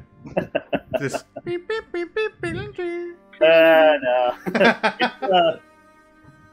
I can't like actually do a tune or anything because I can't carry a tune to save my life. But it is very pretty. When you guys tire of it and you're sleepy enough, Bumble Speaker. I thought it was B-Speaker. Nope. Gosh, I'm getting these names all wrong. How embarrassing. In between games, we're going to change our names every time. Excellent, yeah. just ever so subtly. Like, next time it'll be Brumble Speaker. Brumble, yeah. Brumble Speaker, perfect. Why can't you get it right, Patrick? You're the worst DM. I swear I wrote it down this time. There's Post-it notes. Oh, my goodness. Okay. So, once you're getting tired, Bumble Speaker, right? Okay, Bumble Speaker... Franklin Clay. Yeah. Bumble Speaker goes up to Franklin and says, I have accommodations for you, essentially. Sleep. In my belly. You like those pastries? How about a bear claw? Really? Wow. He leads you to a very large mother tree in the center of one of the clearings. In the center of the clearing, way off in the distance that you haven't noticed before. It opens up, and inside is a little room with a bunk bed set inside it, a little table, and a little fireplace with a fire going in it and wood inside it. You briefly wonder how a tree would have and why it would have a fireplace inside it and be comfortable, but you probably are not willing to go into specifics over what's happening. It's Oz. It's fine. It's a magic place. You don't mind. You feel I'm getting used to weird things happening. You're feeling a brief pang of guilt as you're cheating on your house. Are you kidding? It doesn't taste me. Your house in Oz says, my little strawberry's cheating on me. Somehow. I taste pine on you, strawberry. That doesn't actually happen. That's a joke. We're just kidding.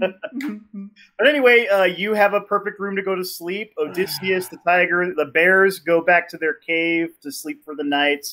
The Hungry Tiger finds a nice, comfortable hay area to sleep on, and Odysseus feels safe in the woods with so many creatures that are friendly around him and has no trouble going to sleep at night. And you have a full rest and restful evening. So the next morning, you wake up and you've provided a breakfast. The Badger says, Your Majesty, are you going to be doing what his emissary has recommended and go with him and leave us?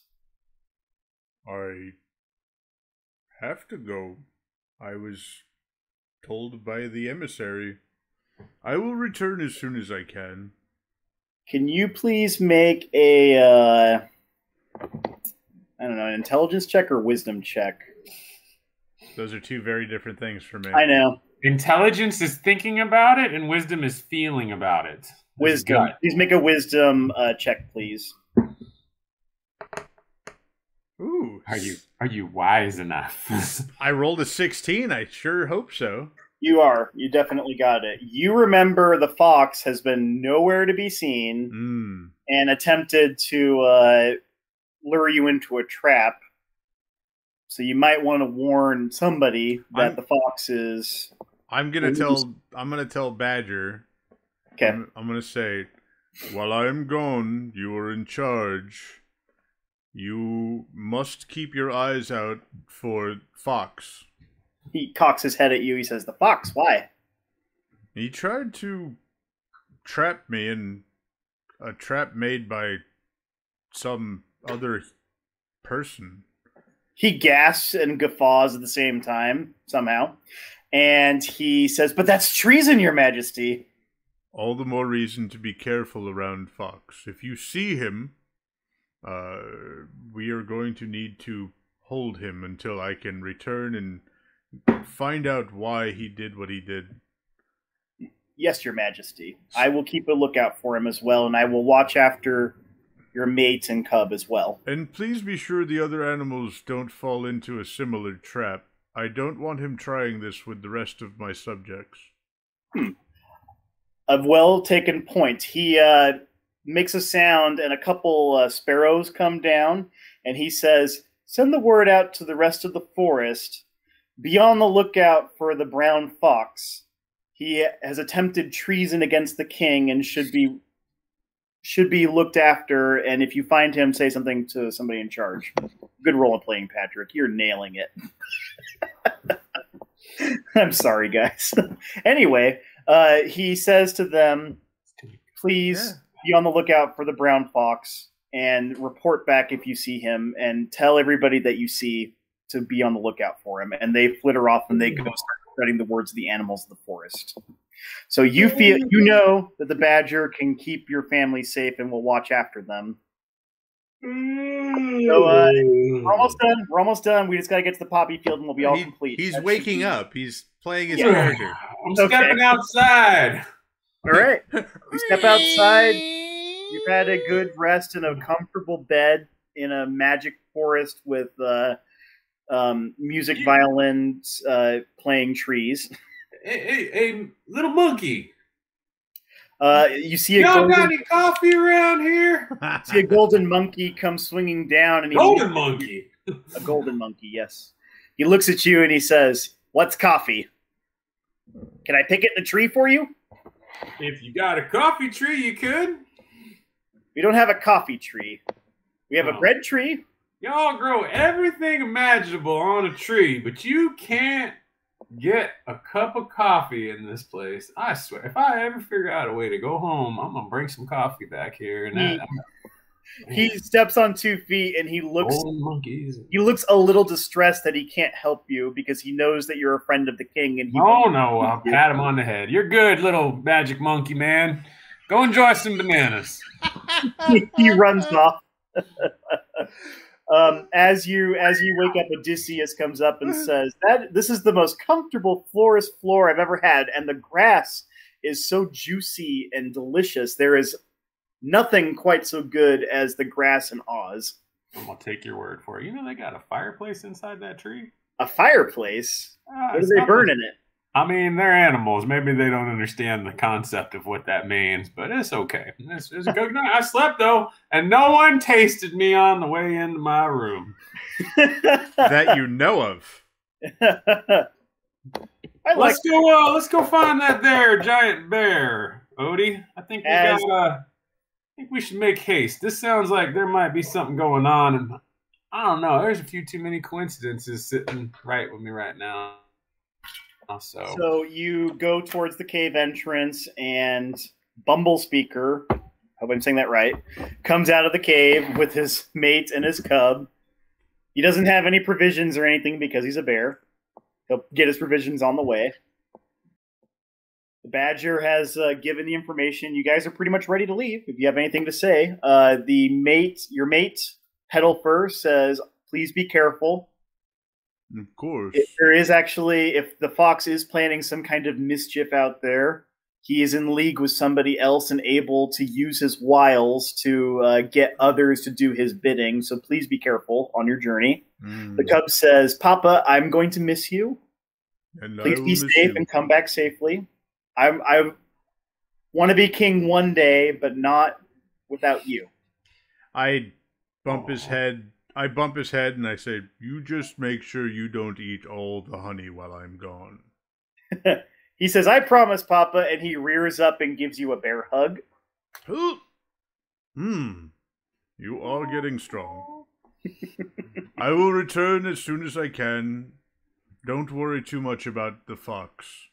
I am much larger than he is crafty. Yes. So they both bow to you as you guys take your leave of the forest.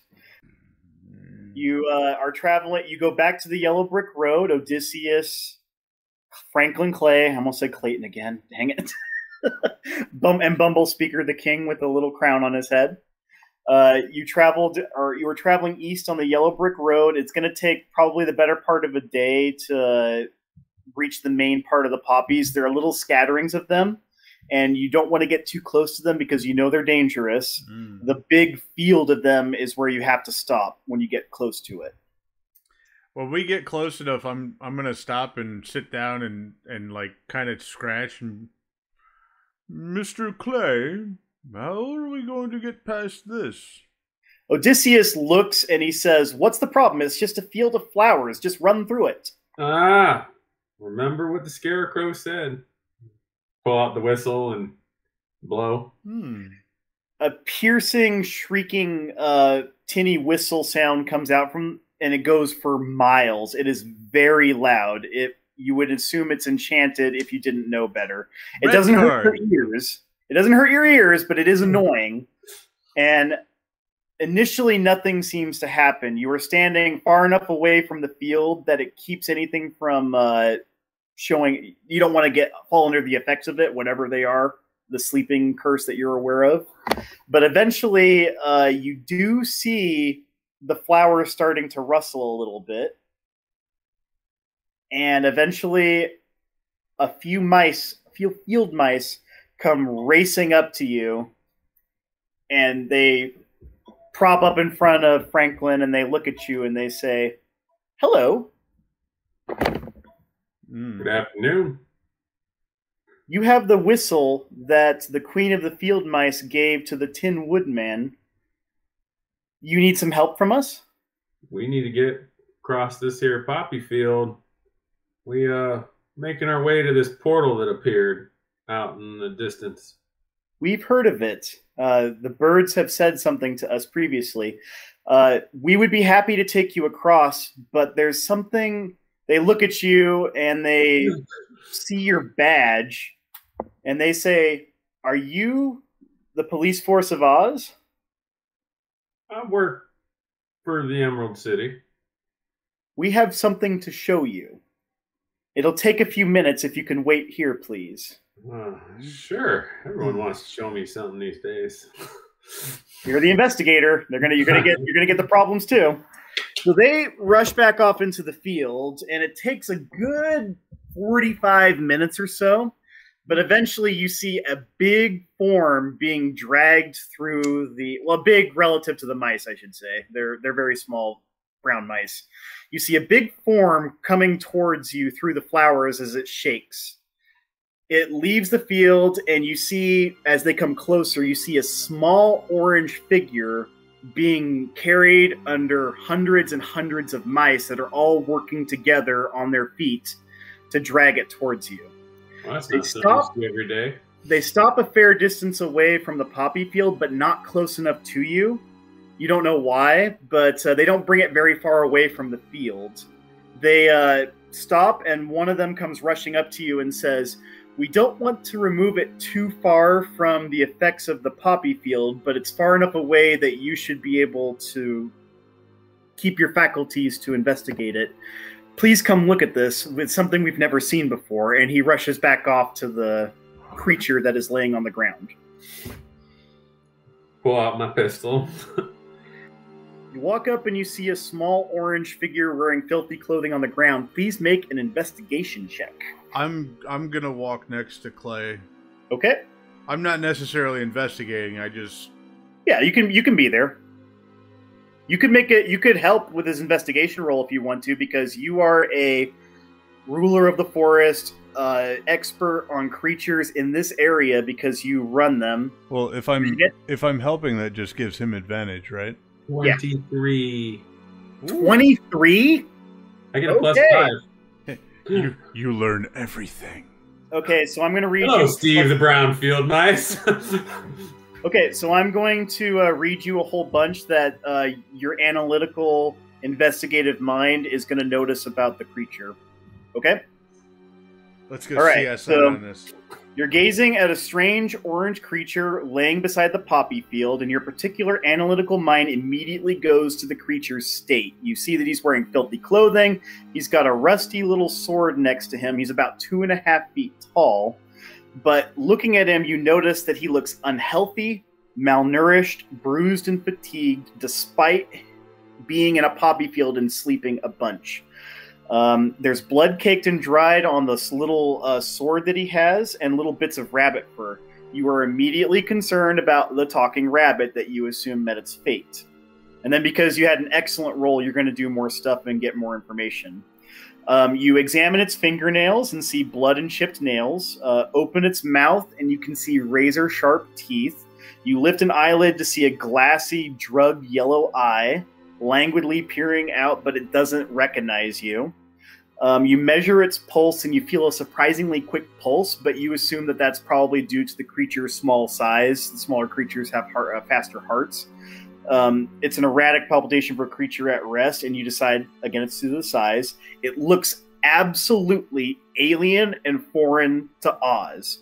You realize that you've taken for granted easy meals every day. Everybody's happy. There's no strife, no real conflict. This is a creature that brings to mind desperation, the poor, the hungry, people who struggle and survive. It looks completely alien to you in every way and has jarred you and reminded you of your time back in the States. This is something that absolutely does not belong in Oz, that you can recognize with a complete and utter certainty. You need to know, why is it here? Where did it come from? And where are the rest of them if there are more? Well, and that's everything that goes through your mind as you're looking at this creature. I hope that made sense. Little mouse. Poppy fields will put things to sleep, so let me ask you why you're so intent on keeping this creature here asleep. It has a weapon, and it has blood, which is not something that a creature of good intent would have on it. I'll reach down and pick up the sword and, take it away. Okay. Now it doesn't have a weapon anymore. It smells rotten. It does smell rotten and feral to you, Bumble Speaker. It also is completely alien and foreign to you. You've never seen a creature like it before. I do not like it. I'm going to go over to Odie and tuck the sword into one of my saddlebags and pull out a little bit of rope. Okay. And come over and hog tie it a little bit. All right. All right, little mice. Why don't y'all be extra safe and scurry back into that field until you hear me blow that whistle again, yeah? And, of course. Do me a favor. Go Go tell your queen to make sure that all your people know to stay as far away from that portal as they can, yeah? They say, we don't know anything about a portal, and our queen is not here. She's in another village at the moment, probably in the north or east of the country. But we will let her... Huh? Get word to her that there might be some problems near her home. We can do that. We will... Do you know anything about this creature or where it's from? We've never seen it before. Not yet, but we're gonna figure it out in a minute here. Is it big enough for me to like you said? How tall is it? Like 2 feet, 3 feet? 2.5 feet tall. Yeah, very small. I'm gonna pick it up, and I'm gonna start walking away from the poppy field and find like a tree on the side of the brick road or something, and kind of sit it up against the tree, and then get a little bit of water, pour it into my little tin cup, and try and get it close enough to where I get a little water into its mouth. Okay, so it doesn't wake up. It takes a long time for it to wake up. You've taken it far enough out of the field of poppies. Let me... Oh. Then I'm going to open one of my leftover lunch boxes. Okay. You open the box up, and it has different packaged foods wrapped in paper. They are tucked into the sides and the bottom of the box, and each one of them has their own stem. You have to pick them off to actually eat them. You don't know what they are yet because it's all wrapped in paper, which... I'll pick a random one and start nibbling at it and give some to the bear, too. Okay. Just a second. So you pull out a ham sandwich with meat in it, a little sub, and you also pull out a slice of cheese. We'll leave the cheese just sitting on the edge of the top of the box. It takes some time. I would say it takes probably closer to an hour for the creature to start coming out of its stupor. It is groggy at first. It's dehydrated. You can probably tell. You don't know how long it's been asleep where it was, and it looks hungry as well. And eventually it kind of focuses up, and it sees you. It sees the bear, and it looks completely abjectly terrified. It's not moving. Easy, little fella there. Mr. Bear here ain't gonna hurt you. Ain't that right, Mr. Bear? That remains to be seen. It looks at both of you. After it realizes you're not going to attack, it gives you a look of pure evil and hatred that you can feel burning into your body. Well... He's an ornery little cur, ain't he? I do not like this at all, Mr. It starts babbling in a language you don't understand at all. Did you get that? If it was words, no, I didn't understand a one. Let's try something different. I'm gonna take the piece of cheese, kind of hold it up in the air. It looks at it. You can see that it has a cold, calculating intelligence about it. Like lean towards it slowly with the cheese.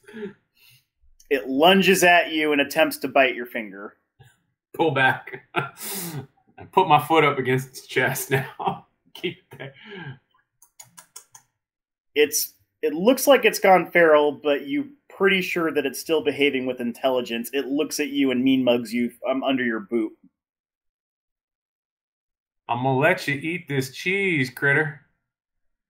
You try to bite my fingers again, and it ain't gonna end so well for you. Hope you understand those words. It doesn't make any movement as if it understands you. Lower my fingers towards it again and see what happens. It eats the cheese, but it's still angry and mean mugging you. Yeah. Well, Mr. Bear King, I'm at a little bit of loss here. I don't know how to uphold law in this area when I don't know what this creature may or may not have done, why it's covered in blood, and I can't even understand a word coming out of its mouth. One of the field mice comes back and says, if you can give it some water and food, we can put it back in the field and it can sleep until you're ready to deal with it. It is a reasonable option. Yeah, I reckon we need to be getting to where we're going a little bit quickly. Like, anyway. We have waited quite a while for this thing to awaken. I doubt we have learned much from it. It's hungry. Learn that. It is very angry. I do not understand. It is very angry. The attitude is fairly foreign to a collective of animals that work together for the betterment of each other, except for the fox, I guess, because it betrayed you. I'm going to try and give it some water now. I'll fill my cup up and come towards it with the water again and slowly, like... It drinks, and it does not try to bite your finger or hand, but it still looks like it wants to kill you. I'm sure you do. I know what those eyes mean, little fella. And I'm telling you right now, you could certainly try. Much bigger men have. And those bigger men have found themselves in the dirt. So I don't think you really want to be acting on that impulse you got there. Now, I know you don't understand me or my friend Mr. Bear King here, but it's time for you to go nappy nap again, okay? The mouse says, would you put them in the field for us? Yeah. We don't want it biting us. Yeah. It must have wandered into the field on its own and not known the danger like most creatures of this area do know. Before I do that, real quick, I'm going to reach and fumble around in my belongings, and I'm going to pull the bear trap out and hold it up towards the creature. It looks up at the bear trap. Does it particularly make any specific reactions to it at all, or is it just looking at it? It's just looking at it. You don't see a comprehension. You don't see, like, it looks like it. You don't get the impression that it actually went ahead and set this up. I'll tuck that back in the pouch then, and very carefully kind of scruff of the neck, sort of like pick him up. He starts squabbling immediately and starts struggling because he knows that you're going to put him back in the field. He can see that you're walking towards it. Wow. I kind of stop towards the edge. I don't think I should really be walking in there either. The field mouse says, just toss him in. It's fine. That's not nice. I kind of like give him a little gentle toss. He lands in the soft flowers, and the mice congregate underneath him again, and they take him away somewhere off in the distance. The mice then come up and they say, are you ready to go across? It is miles long, and it will take some time. I recommend that you drink a lot of water, eat a lot of food, and be prepared to sleep a long time. All three of you. You're going to carry all of us across? One at a time, yes. Who wants to go first? And the mouse looks at all of you. I think you might want to take Bear first. Okay. So, do you have any water or food that you can supply? Is there a stream or anything nearby? There is actually, but it is really far down and miles away, so it wouldn't be an easy thing to do. I got you, Mr. Bear King. It is on the map I'm looking at, but I have to factor in the scale. It's literally that close, guys. It's that close. I will gladly share my food and water with him, and I think it might be better off if I send Odie back to the Emerald City for now. Odie says, what? You're going to leave me alone while you investigate the danger? I don't know, Odie. There's something about this. I don't want you anywhere near that portal. Fine. He looks happy, but he also looks a little relieved, and he immediately turns around and he starts galloping back. Make sure you update the king. Yes, yes. Also, I'm going to need my stuff before you leave. What? He stops suddenly. And he comes back up to you to give you your lunch pail and your dinner pail, your gun, and your other items that you have on hand. I'll give him a good old scruff on the head and tell him this is important. You gotta let the king know what's going on, and do me a favor for his ears only. Tell him about Snappy Tooth over here, would you? Of course, Clayton. Clayton, right? Damn it, Franklin. Franklin. Damn it. Damn it! I'm gonna change my character name just so that it makes it easier for you. No, don't do that. I'll get it right eventually. It's the first day, so it's not fresh yet. Odysseus says, "I'll take care of that, Clay. And if I see any more of those horrid creatures, I'll stomp them to death on my way in." And he takes off running towards the Emerald City. So you were left with the King of the Forest, and you're giving him one of your lunch pail that's left over? He's a lot bigger than me, so I'll give him my my other dinner one. You're gonna give him the dinner pail too? Okay. I'll give him my dinner one, and I'll eat the lunch one. Are you going to unwrap it for him, or make him do it? Yeah, no, he ain't got no hands. I'll help him out. Okay, so I guess you're doing the dinner pail first to give it to him. I mean, I wouldn't be picky. Like, if I can just...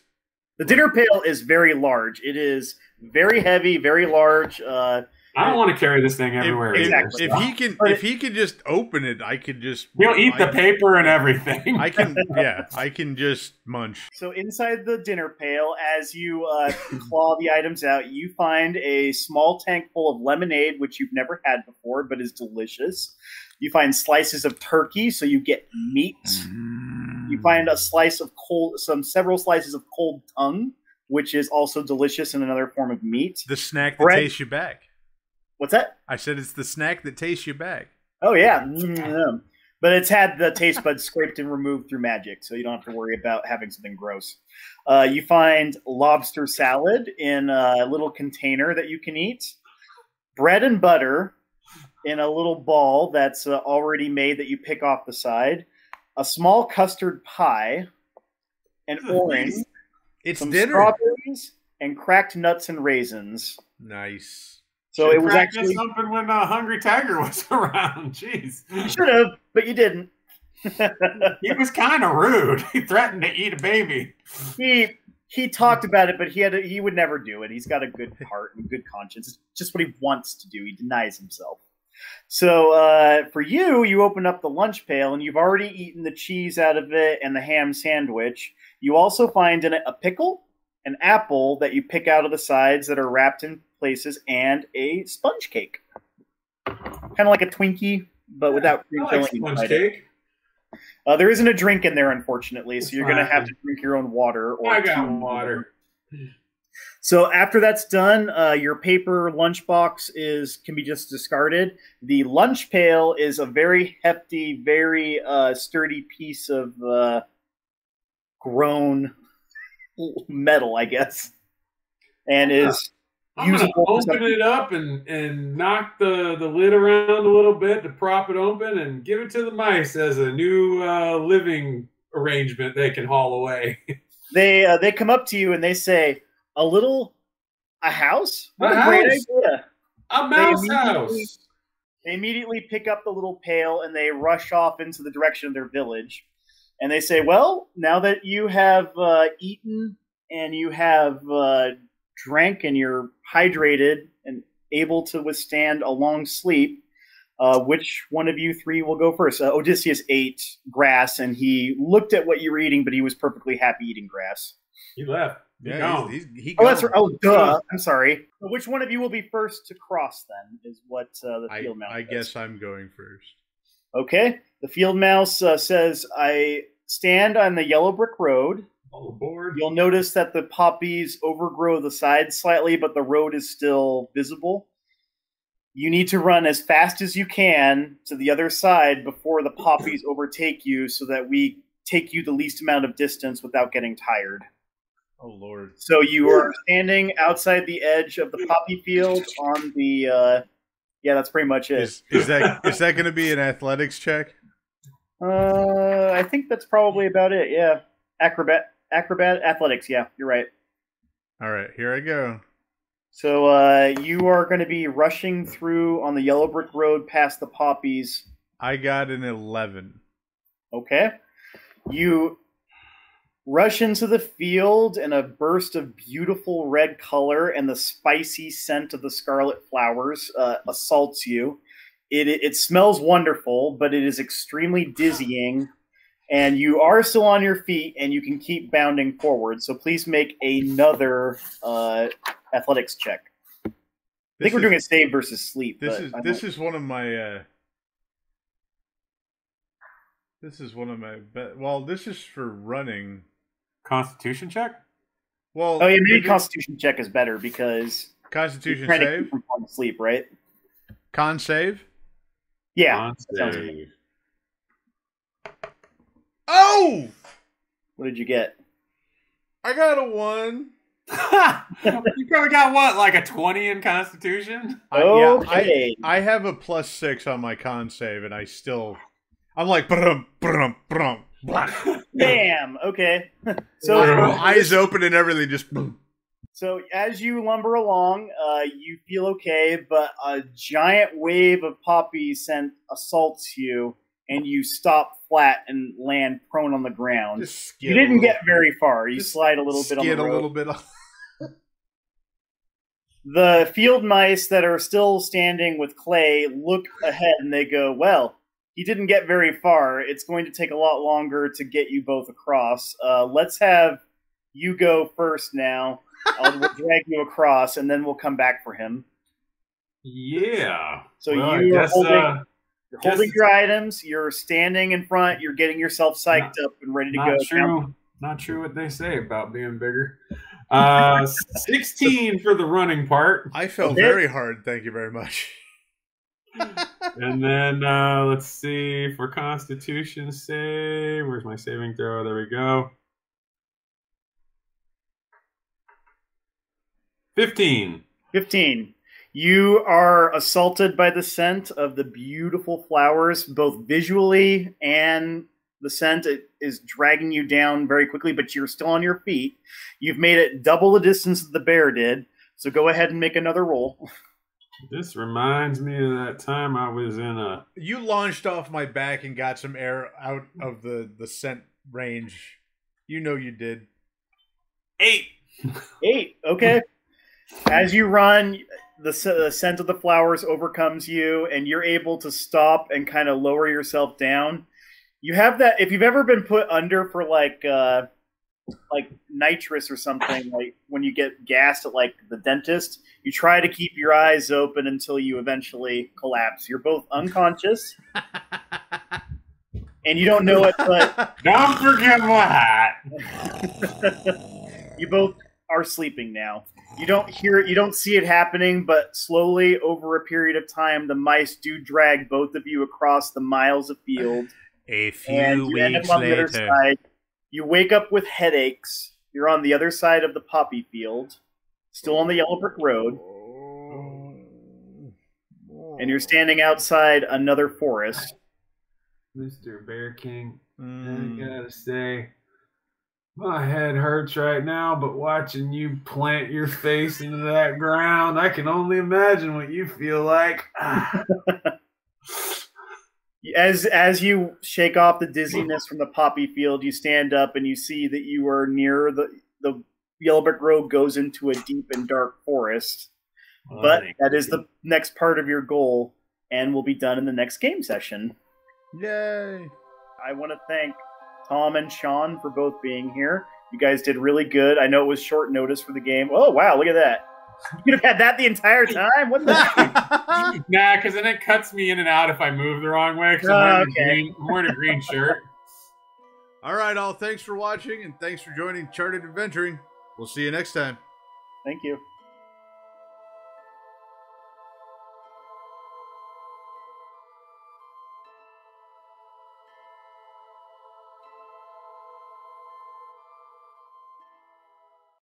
You want thingamabob?